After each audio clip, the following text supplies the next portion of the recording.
Datanglah seorang sahabat bertanya kepada Nabi Muhammad sallallahu alaihi wasallam, "Ya Rasulullah, mata sa'ah, bila kiamat itu terjadi?" Nabi tak jawab.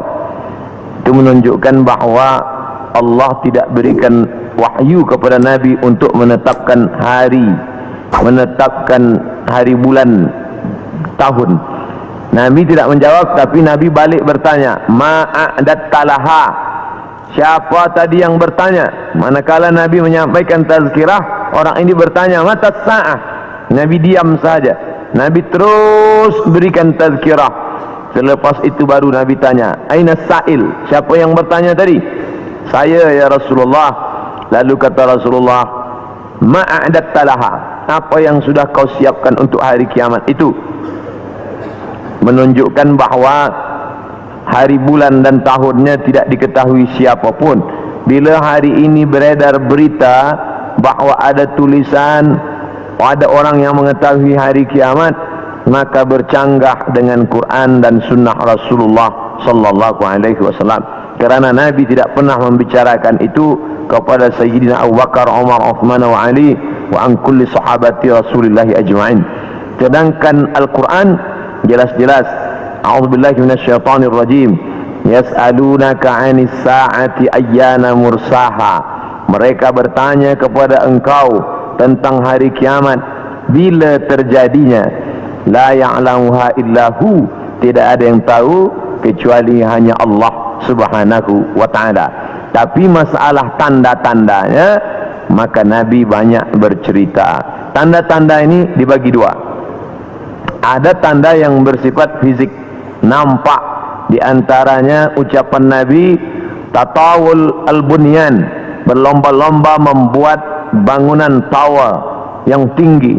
Itu sudah tampak hari ini.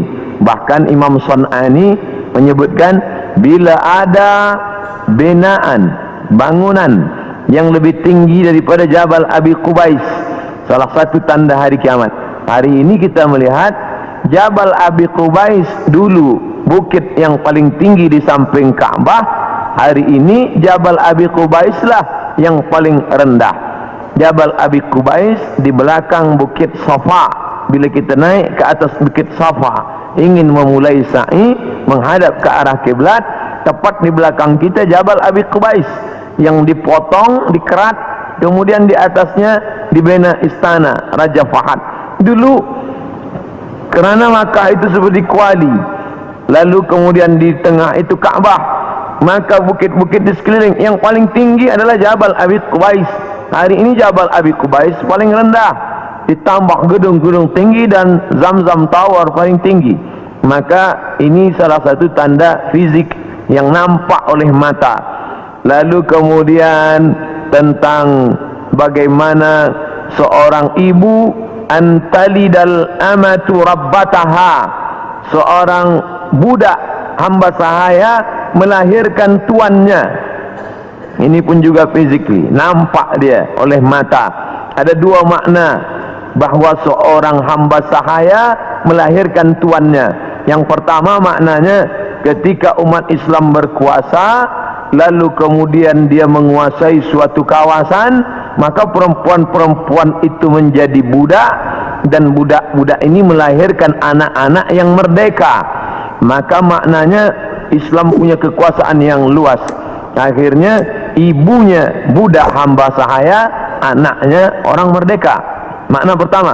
Sedangkan makna yang kedua adalah antalidal amatu rabbataha, maknanya seorang ibu melahirkan anak dan anaknya menderhaka, sehingga seolah-olah ibu menjadi budak dan anak menjadi tuan.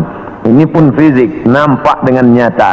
Saya termasuk suka mengkaji tanda-tanda yang tampak, tapi sebenarnya yang lebih condong daripada hadis-hadis itu adalah bukan benda, tapi condong kepada maknawi, makna yang terkandung di balik suatu ucapan Nabi sallallahu alaihi wasallam. Maka pada kesempatan ini kita akan bahaskan satu daripada banyak hadis diriwayatkan oleh Abdurrahman ibnu Sakhar ad-Dawsi, atau biasa dikenali dengan nama Abu Hurairah radhiyallahu an. Hadis ini ada dalam kitab Sahih Al-Bukhari. Apa kata Nabi? La taqumus sa'ah, hari kiamat tidak akan terjadi hatta hingga yuqbadal ilmu. Yang pertama, dalam hadis ini ada 6 tanda. Ini yang akan kita bahaskan. Yang pertama, yuqbadal ilmu, ilmu dicabut. Innallaha la yaqbidul ilma intiza'an. Allah tidak mencabut ilmu seperti mencabut pokok kayu dengan akarnya sekali. Lalu bagaimana ilmu itu tercabut? Bi mautil ulama, dengan meninggalnya ulama. Ketika Imam Syafi'i meninggal, maka berapa cabang ilmu hilang. Imam Syafi'i alim dalam bahasa Arab, Imam Syafi'i alim dalam tafsir, Imam Syafi'i alim dalam fiqh, Imam Syafi'i alim dalam hadis, bahkan bergelar Nasirus Sunnah. Imam Syafi'i yang pertama kali menyusun usul fiqh. Lalu kemudian ketika meninggal, masih ada digantikan oleh murid-muridnya, Al-Muzani, Al-Buwaiti, Rabi' Al-Muradi. Tapi kemudian makin ke bawah, maka hilanglah ilmu. Maka yang muncul orang jahil yang kemudian dianggap sebagai orang berilmu. Wal'iyazubillah, na'udzubillah. Maka saya pribadi tak pernah berkata menurut paham saya, menurut pendapat saya, kerana saya takut tergolong dalam orang yang disebut Nabi al-juhala, orang jahil tapi seperti berilmu.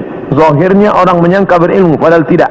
Maka selalu saya mengambil pendapat ulama. Menurut pendapat Imam Syafi'i, menurut pendapat Imam An-Nawawi, menurut pendapat Ibnu Hajar Al-Asqalani, menurut Imam Az-Zahabi, menurut Imam Jalaluddin Abdul Rahman As-Suyuti, untuk menyelamatkan diri daripada juhala.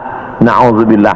Maka nanti kata Nabi SAW, sebelum hari kiamat bermunculanlah juhala kerana pandai berbicara, kerana berpakaian ulama. Al-juhala yalbisuna libasal ulama, orang jahil tapi memakai pakaian ulama, pandai berbicara, lalu orang menyangka dia alim, padahal dia tak lebih daripada orang dhalla wa adalla, sesat dan menyesatkan. Sebenarnya kiamatnya sudah terjadi pada isinya, tapi alamnya belum kiamat besar. Maka kata ucapan Nabi SAW dalam suatu hadis, idza wussidal amru ila ghairi ahlihi, bila diberikan suatu perkara bukan kepada ahlinya, bukan kepada orang yang faham, fantaziris sa'ah, maka tunggulah kiamat. Makna kiamat di situ bukan kiamat alam semesta, tapi kiamat isinya. Bila pembinaan masjid ini diberikan kepada orang yang tidak pakar, tidak memiliki kepakaran pada bidang itu, fantaziris sa'ah, maka tunggulah sa'ah, kiamat, hari kiamat. Makna kiamat di situ bukanlah kiamat alamnya, tapi isinya sudah kiamat. Begitu juga dengan ucapan Nabi tentang masalah idza waqa'a ala ahadikumul qiyamah, bila terjadi kiamat pada salah seorang kamu, wa fi yadihi fasilah, di tangannya ada anak korma, falyaghrisha, tanamlah, kerana dia akan menanam itu, lalu kemudian dia mati. Bagaimana mungkin kiamat terjadi pada satu orang? Maka makna kiamat dalam hadis ini, alamnya tidak kiamat, tapi orang itu mengalami kiamat, maknanya mati dia. Na'udzubillah. Oleh sebab itu maka bahwa kiamat sudah terjadi pada isinya, ya, kerana banyaknya orang jahil. Oleh sebab itu alhamdulillah kita di Malaysia masih ada para ulama, masih ada para mufti, masih ada para habaib.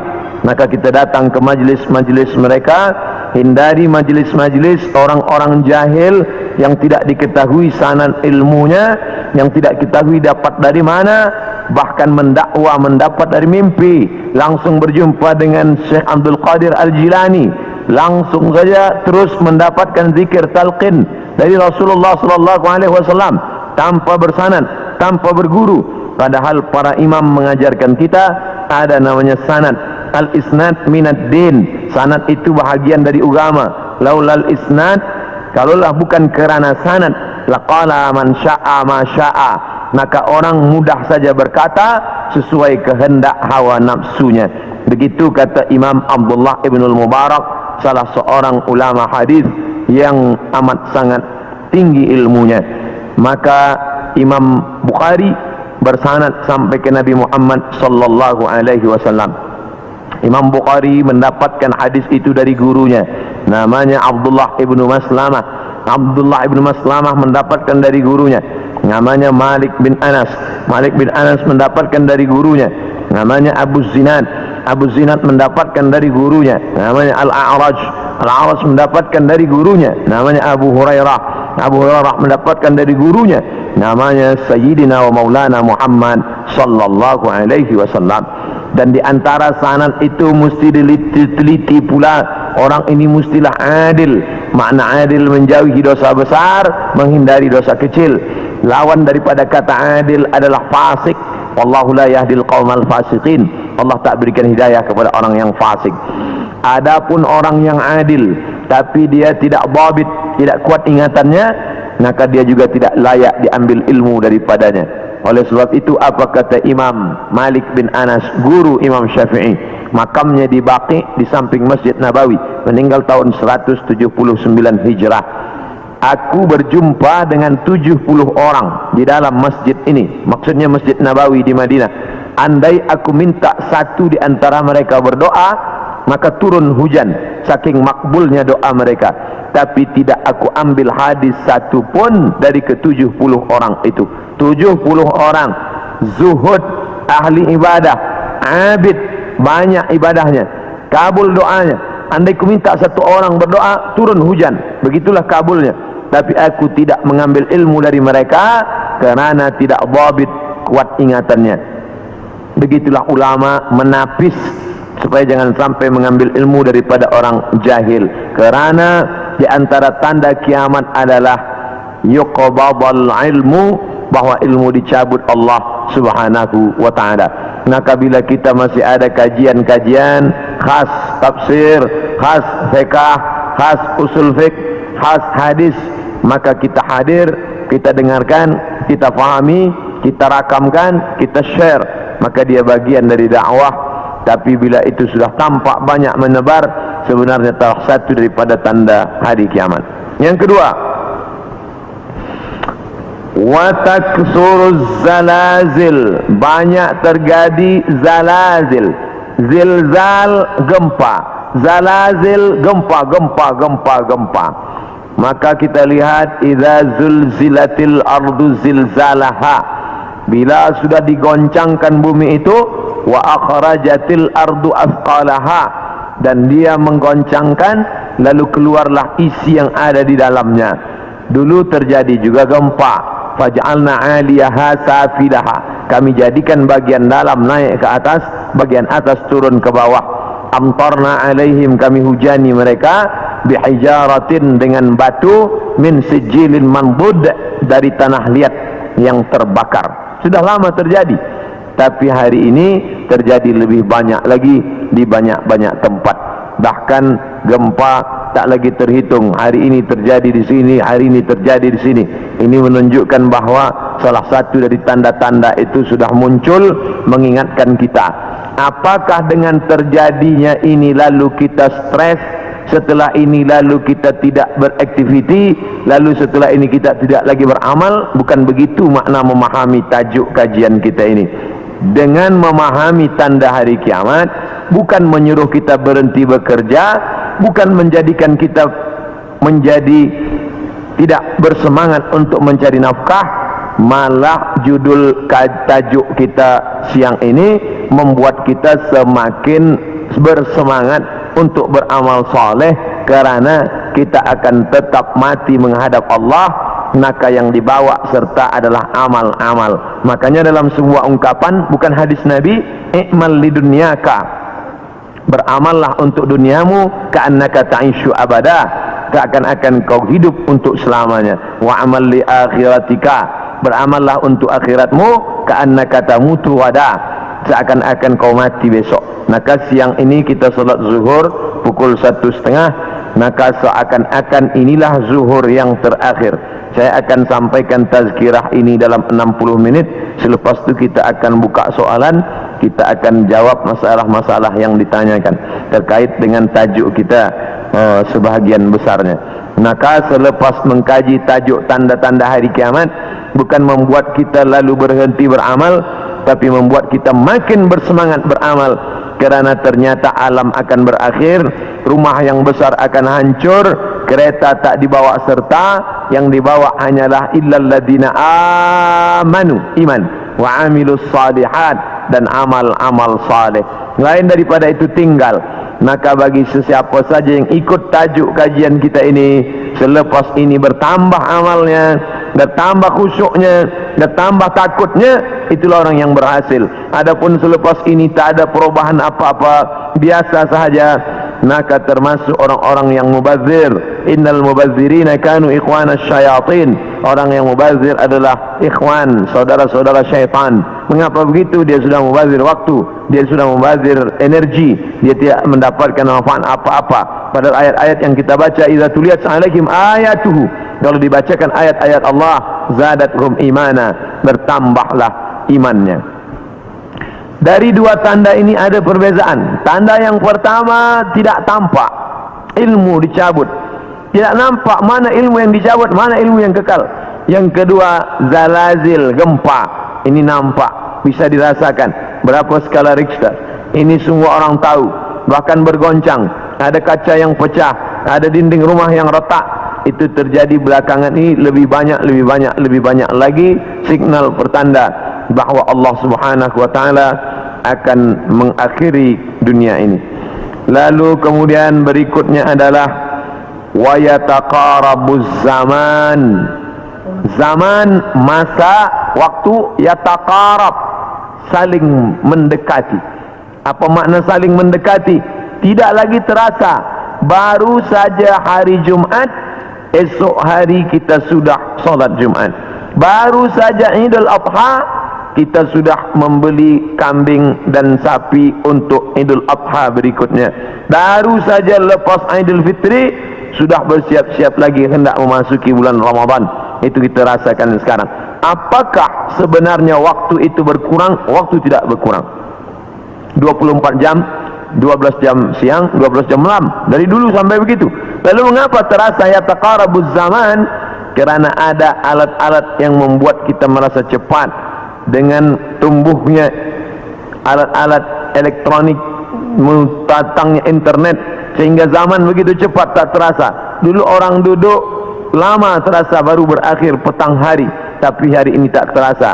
Petang siang malam, petang siang malam, berputar begitu cepat. Wa yataqarabuz zaman. Maka ini kita rasakan, makin hari makin kuat. Apa yang ada pada kita masa kecil dulu, sekarang sudah tidak ada lagi. Permainan-permainan anak kecil seperti layang-layang, seperti gasing dan lain sebagainya. Orang sudah bermain digital semua, dan hilanglah permainan yang mengambil masa waktu ini. Lalu kemudian waktu semakin pendek, dan puncanya adalah orang sudah tidak lagi peduli kepada jiran tetangga, tak lagi memperdulikan masa, sehingga hilanglah apa yang diberikan Allah. Padahal Allah SWT berikan masa ini, dan kita semua akan ditanya tentang masa yang sudah kita pakai. La tazulu qadama abdin, kaki anak Adam tidak akan bergeser, pindah di satu tempat lain, hatta yus'al, sampai hingga ia ditanya. Pertanyaan banyak. La tus'alunna yawma idzin 'anil na'im, kamu akan ditanya tentang banyak pertanyaan, tapi satu di antara pertanyaan itu adalah an umrihi fima afnah, umur kemana saja kamu pakai. Maka pertanyaan yang paling banyak tak dapat dijawab oleh manusia adalah umur, usia, kemana saja kau pakai yang dititipkan Allah Subhanahu wa ta'ala. Wa yataqarabuz zaman, waktu semakin dekat. Yang keempat, wa tazharul fitan, banyak terjadi fitan. Fitan jamak daripada fitnah. Fitnah terjadi. Berbagai macam fitnah terjadi. Kita lihat ada fitnah Sunni Syiah, ada fitnah khalqil Quran, ada fitnah Ahmadiyah, ada fitnah Khawarij, ada fitnah Rafidah. Berbagai macam fitnah. Fitnah di grup WhatsApp, fitnah di Facebook, fitnah di Twitter, fitnah. Ini fitnah makin banyak. Dulu orang datang menceritakan aib orang lain, hanya berdua saja dia dengan jirannya. Hari ini orang berkelompok-kelompok membuat grup-grup fitnah, hingga semakin besar, semakin habis waktu disebabkan itu semua. Dulu orang bila ingin memfitnah, maka dia datang ke suatu tempat, tapi hari ini dia tidak keluar dari rumahnya, tapi dia sudah mampu menyebarkan fitnah-fitnah. Makna fitnah ada dua. Yang pertama, tohmah, tuduhan-tuduhan tanpa bukti. Yang kedua, makna fitnah adalah membunuh. Makna fitnah adalah menyiksa. Banyak penyiksaan. Berapa kali kita tidak sanggup menyaksikan video bagaimana penyiksaan muslimin di Rohingya, bagaimana anak-anak gadis Rohingya dijual, lalu kemudian di India dijadikan sebagai orang-orang tidak baik. Bagaimana penyiksaan yang dilakukan oleh Burma kepada muslimin Arakan Rohingya. Bagaimana kemudian yang terjadi di Palestina hari ini, sampai hari ini tetap berlanjutan terus. Na'udzubillah. Maka betul kata Nabi SAW, kalau sudah dekat masa hari kiamat, maka yang terjadi adalah yaksurul fitan, maka banyaklah fitnah-fitnah terjadi. Makanya selalu sebelum salam kita katakan, Allahumma inni a'udzubika min azabi jahannam, jauhkan kami daripada azab jahannam, wa min azabil qabri, daripada azab kubur, wa min fitnatil mahya wal mamat, jauhkan kami dari fitnah hidup dan mati. Fitnah mati, azab. Dua fitnah mati, azab kubur dan kemudian azab di akhirat. Tapi ada fitnah yang luar biasa, fitnatul mahya, fitnah ketika dalam hidup pun dia sudah merasakan fitnah-fitnah yang luar biasa. A'udzubillah. Yang selanjutnya, yang kelima, yaitu yaksurul haraj. Haraj, kata Nabi, wa huwal qatlu, pembunuhan yang banyak. Bagaimana mereka boleh menghabisi kaum muslimin bertetangga dekat. Slobodan Milosevic ingin menghabisi semua etnis Bosnia Hersek, habis semuanya. Itu terjadi tahun 90-an. Lalu kemudian sekarang berdamai. Lalu kemudian bagaimana pembantaian di Irak, dari sejak mulai Presiden Amerika sampailah yang terakhir, terus mereka membantai umat Islam. Lalu kemudian terjadi pula yang terakhir, tidak berakhir sampai hari ini, sampai Presiden Amerika mengatakan ini adalah ibu kota Israel. Dengan mengakui itu sebagai ibu kota Israel, maka semua orang yang berada di dalam itu tidak lagi diakui sebagai orang Palestina. Efek daripada itu adalah bahwa ini tidak lagi dianggap sebagai milik umat Islam, tapi justru sebagai orang Islam yang memiliki tempat ibadah di tanah orang kafir. Na'udzubillah. Oleh sebab itu, maka banyaklah al-haraj, pembunuhan. Dulu pun ada juga pembunuhan, betul, tak salah.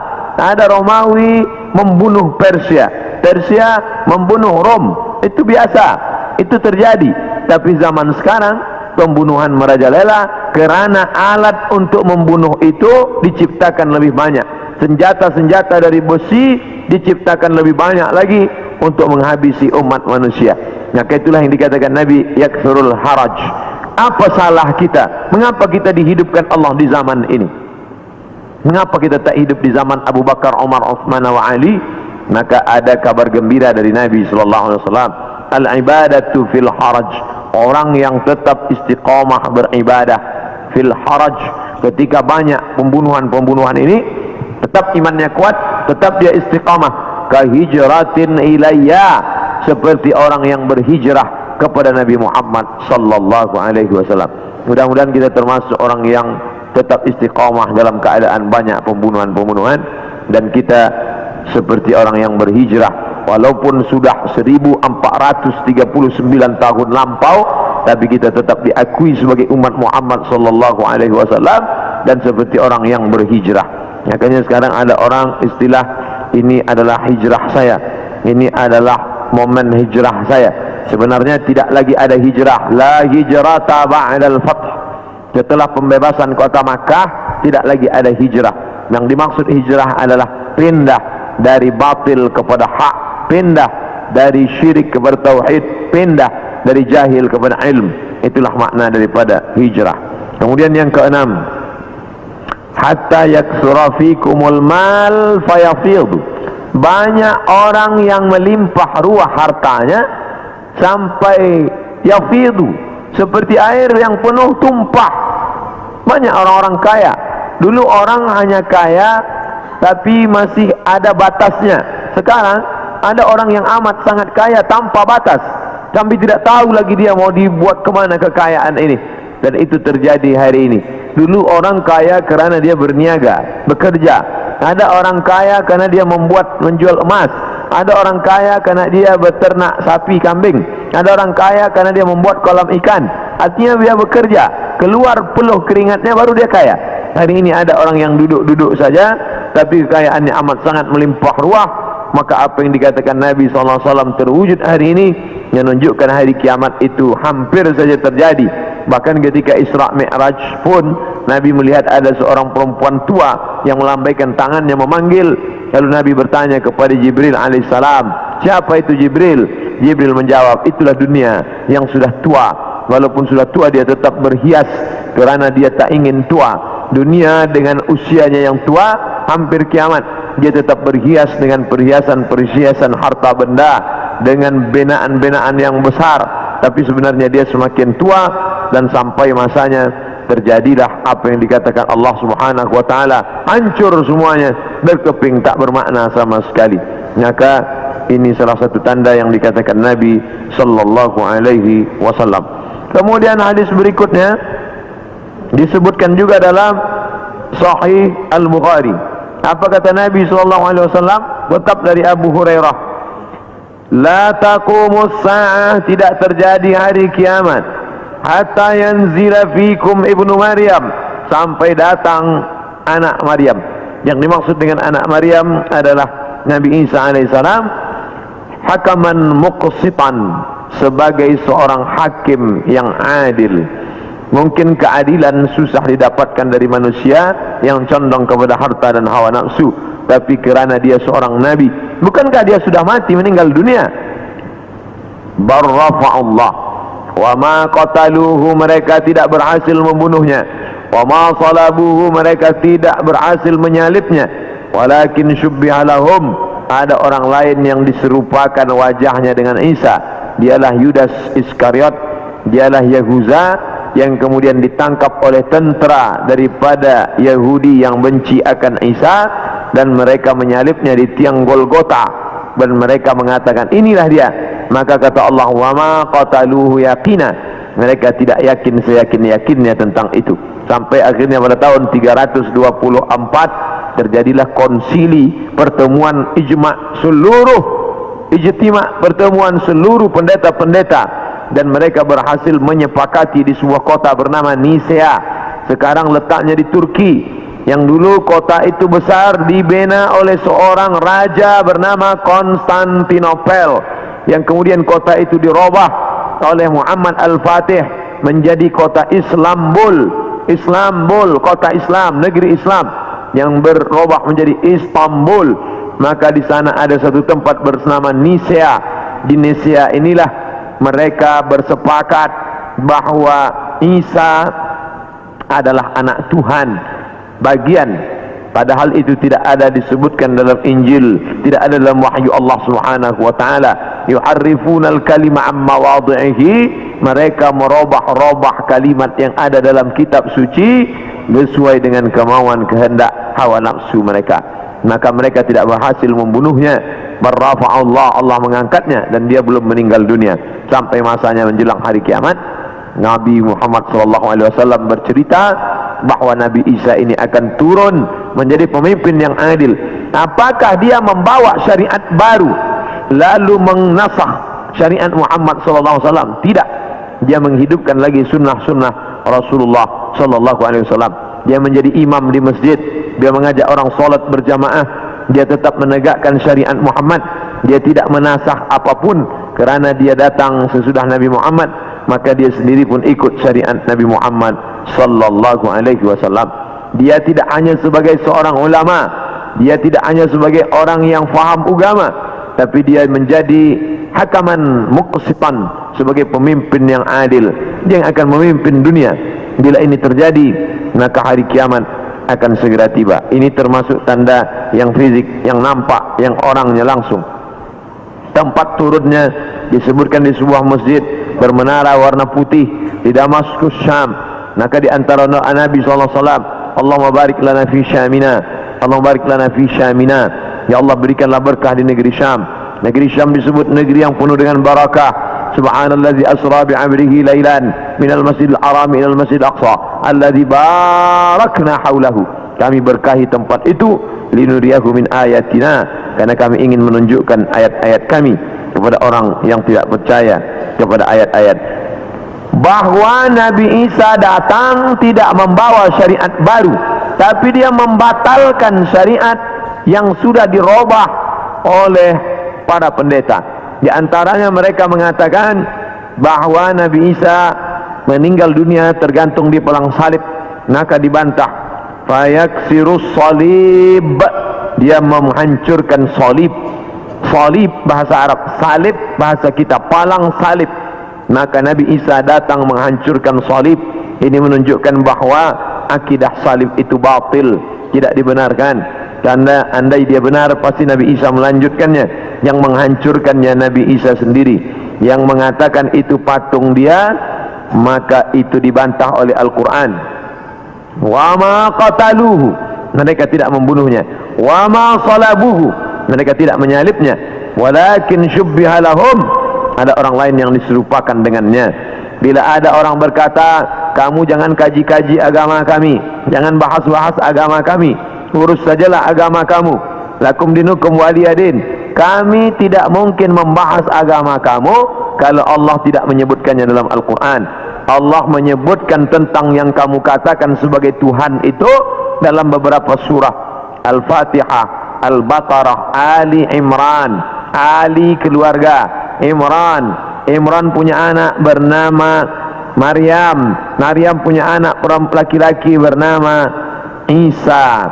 Dan Imran punya istri bernama Hannah. Hannah punya saudari perempuan, melahirkan anak laki-laki bernama Yahya. Dan Yahya punya ayah bernama Zakaria. Maka inilah keluarga yang kecil. Ada Imran, ada Hannah, ada adik Hannah, adik yang melahirkan Yahya, nama suaminya Zakaria. Dan Hannah melahirkan anak perempuan bersama Maryam. Dan Maryam punya anak laki-laki bernama Isa alaihissalam. Ini keluarga orang baik-baik, ini keluarga orang yang saleh, dan mereka itu tidak pernah mengaku dirinya Tuhan. Al-Masih ibnu Maryam illa rasul. Al-Masih tak lain tak bukan hanyalah seorang rasul. Qad khalat min qablihi rusul, yang sebelumnya sudah ada rasul-rasul. Adam, Idris, Nuh, Salih, Ilyas, Ilyasa, Zakaria, Musa, Yahya, Zulkifli, Daud, Sulaiman, Ayyub, semuanya meninggal dunia. Maka Nabi Nabi Isa alaihissalam pun juga akan meninggal. Hanya saja dia meninggal tidak seperti Nabi yang lain, hidupnya habis berakhir. Nabi Isa akan datang sekali lagi dan dia akan menghancurkan salib-salib. Berikutnya, wa yaqtulul khinzir, dia akan membunuh babi. Apa makna membunuh babi? Kerana mereka menghalalkan babi, seakan-akan babi itu halal, padahal Nabi Isa tidak makan babi. Lalu siapa yang merubah ajaran Isa sehingga mereka menghalalkan babi? Maka yang merubah adalah Paulus. Kata Paulus, sejak Isa disalib menebus dosa manusia, maka semua binatang menjadi halal. Begitu juga dengan khitan. Nabi Ibrahim berkhitan, turun kepada Nabi Musa berkhitan, turun kepada Nabi Isa berkhitan. Tapi diselewengkan oleh Paulus yang bernama Saul. Tidak pernah belajar kepada Isa, tapi lalu kemudian mengaku diangkat sebagai rasul oleh Isa, maka disebut namanya dengan Rasul Paulus. Maka ini dibantah oleh Al-Quran sama sekali. Maka Ibrahimu Yahudian, Ibrahim bukan Yahudi. Wala Nasranian, Ibrahim bukan Nasrani. Walakin syubbiha lahum, walakin kana hanifan musliman, dia seorang muslim, hanifan, condong kepada kebenaran, muslim. Wa ma kana minal musyrikin, dia tidak mempersekutukan Allah subhanahu wa ta'ala. Sedangkan Yahudi dan Nasrani mempersekutukan Allah. Yahudi mempersekutukan Allah dengan Uzair. Wa qalatil yahudu Uzairun ibnullah. Orang Yahudi berkata Uzair anak Allah, sedangkan Nasrani mempersekutukan Allah dengan Yesus, dengan Isa. Wa qala an-nasara al-masih ibnullah. Nasrani berkata Al-Masih anak Allah. Maka Al-Quran membantah. Bila ada orang mengatakan jangan kaji-kaji tentang agama orang lain, kita tidak mengkaji agama orang lain. Kita sedang mengkaji Al-Quran, kitab suci kita yang bercerita tentang penyelewengan ajaran Nabi Isa alaihissalam. Ini mesti diluruskan, karena yang kita kaji adalah Al-Quran dan sunnah Nabi Muhammad sallallahu alaihi wasallam. Wa yada'ul jizyah. Nabi membatalkan jizyah, upeti, pajak yang sebelumnya diterapkan oleh Raja Romawi dan Persia. Mereka hidup dengan cawan-cawan emas, pakaian sutra, tempat tidur yang tebal, dengan banyak-banyak pasangan, dengan istana yang megah. Padahal dari cukai, dari pajak yang dikutip dari setiap masyarakat. Maka datanglah Nabi Isa alaihissalam membantah itu semua perbuatan yang batil, bahwa itu perbuatan zalim, menganiaya orang susah. Maka dia menghapuskan itu. Wa yada'ul jizyah wa yafidul mala hatta la yaqbaluhu ahadun. Dan kemudian dia membagikan harta sampai tidak ada satupun yang mau menerimanya. Apa makna dia membagi harta tak ada orang mau menerima? Kerana orang sudah merasa cukup, tidak lagi merasa perlu banyak. Kerana masalah harta ini tidak ada batasnya. Lau kana li ibni Adam wadiyan min dhahab, seandainya manusia itu memiliki satu lembah daripada emas, ini ada bukit, di sini ada bukit, ada tanah yang turun ke bawah, tempat bercocok tanam, lalu kemudian berubah dia menjadi emas, maka manusia tidak pernah berkata cukuplah emas yang banyak ini, tidak. Tapi dia akan berkata mana lagi, mana lagi. Dia terus meminta. Walan tamla fahu illa turab, sampai mulutnya diisi tanah, masuk ke liang lahat, barulah dia merasa cukup, barulah dia katakan enough, barulah dia katakan cukup, tidak lagi lebih daripada ini. Maka oleh sebab itu ketika Nabi Isa alaihissalam membagikan harta, ini harta, dia katakan tidak, kami tidak mau menerimanya, karena kami tidak ingin mati membawa harta, tapi kami ingin mati membawa amal yang saleh. Kita lanjutkan. Yang terakhir, hadis masih dari Abu Hurairah radhiyallahu anhu, kitabnya Sahih Bukhari. La taqumus sa'ah, tidak akan terjadi hari kiamat, hatta tuqatilul yahud, sampai kalian memerangi orang Yahudi, hatta yaqulul hajar, sampai batu berkata, batu besar tempat orang bersembunyi dari serangan musuh, batu itu berkata, apa kata batu itu? Hadza Yahudi ya Muslim, hadza Yahudi ya Muslim, hai tentara Muslim, hadza Yahudi warai, ini di belakangku ini ada seorang Yahudi, faqtulhu, bunuhlah dia, faqtulhu, bunuhlah dia. Ada satu yang tidak membela umat Islam, dan itu adalah syajaratul gharqad, pohon gharqad, pohon yang batangnya tunggal ke atas, tidak terlalu banyak cabang, dan dia daunnya panjang-panjang. Masih ada sekarang, mereka tanam banyak-banyak. Ini membuktikan sabda Nabi SAW benar, tidak salah sedikit pun. 1439 tahun yang lalu Nabi katakan, hari ini terbukti mereka menanam tanaman gharqad sebanyak-banyaknya. Tahun 1999 saya sampai di satu kota. Kota ini dibagi dua kerana perjanjian Camp David. Sebelah diambil oleh Mesir, sebelah dijajah oleh Israel. Tampaklah tentara-tentara berjaga di perbatasan. Maka Rafah, nama kota tersebut Rafah. Maka kita bisa melihat menghijau, sementara yang di Mesir ini menguning gurun pasir, sedangkan yang di sana menghijau. Kenapa hijau? Mereka tanam pohon gharqad. Nabi sudah mengatakan itu 14 abad yang lalu, bahwa mereka akan bersembunyi di balik pohon gharqad. Subhanallah, Masya Allah, Tabarakallah. Mereka bersembunyi di belakang batu-batu, berkata, ya Muslim, hai tentara Muslim, ada Yahudi di belakangmu, ini di belakangku ada Yahudi, faqtulu, bunuhlah dia. Oleh sebab itu maka ini hadis mukjizat Nabi SAW luar biasa. Andai orang Yahudi itu musnah, seperti musnahnya kaum Ad, kaum Samud, kaum Madian, kaum Iram, kaum Fir'aun musnah, tapi Yahudi tidak musnah, dia tetap kekal sampai hari ini, sampai terwujudnya janji Nabi Muhammad bahwa tidak akan terjadi hari kiamat sampai kamu memerangi Yahudi. Yahudi di dunia ini jumlahnya hanya 16 juta saja. 6 juta di Palestina, menjajah Palestina, yang 5 juta di Amerika, sisanya yang 10 bertebaran di atas muka dunia.